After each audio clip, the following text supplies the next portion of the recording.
材が並ぶ連売という特売所が昭和3年から続いておりまして、何度屋さんがあるということで、こうしたお野菜は、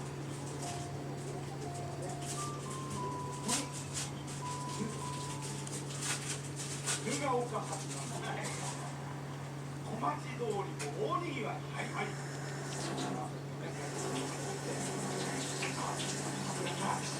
ありがとう。まずは中学3年生、来月はいよいよ高校受験です。ありがとう。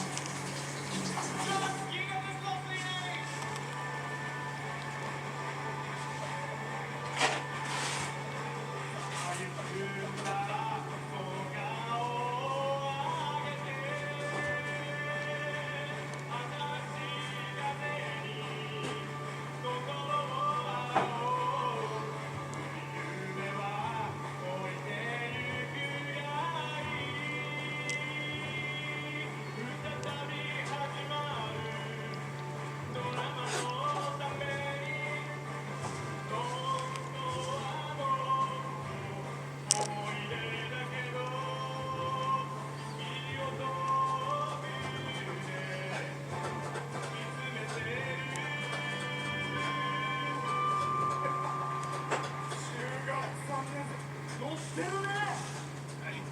受験なんだよね。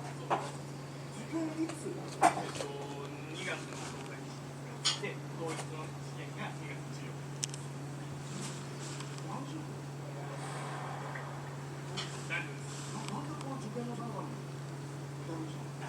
今まで支えてくれた友達とかお世話になった先生と感謝の気持ちを伝えたいと、今一緒に頑張ってる友人に応援をございます。手を動かすんだよね。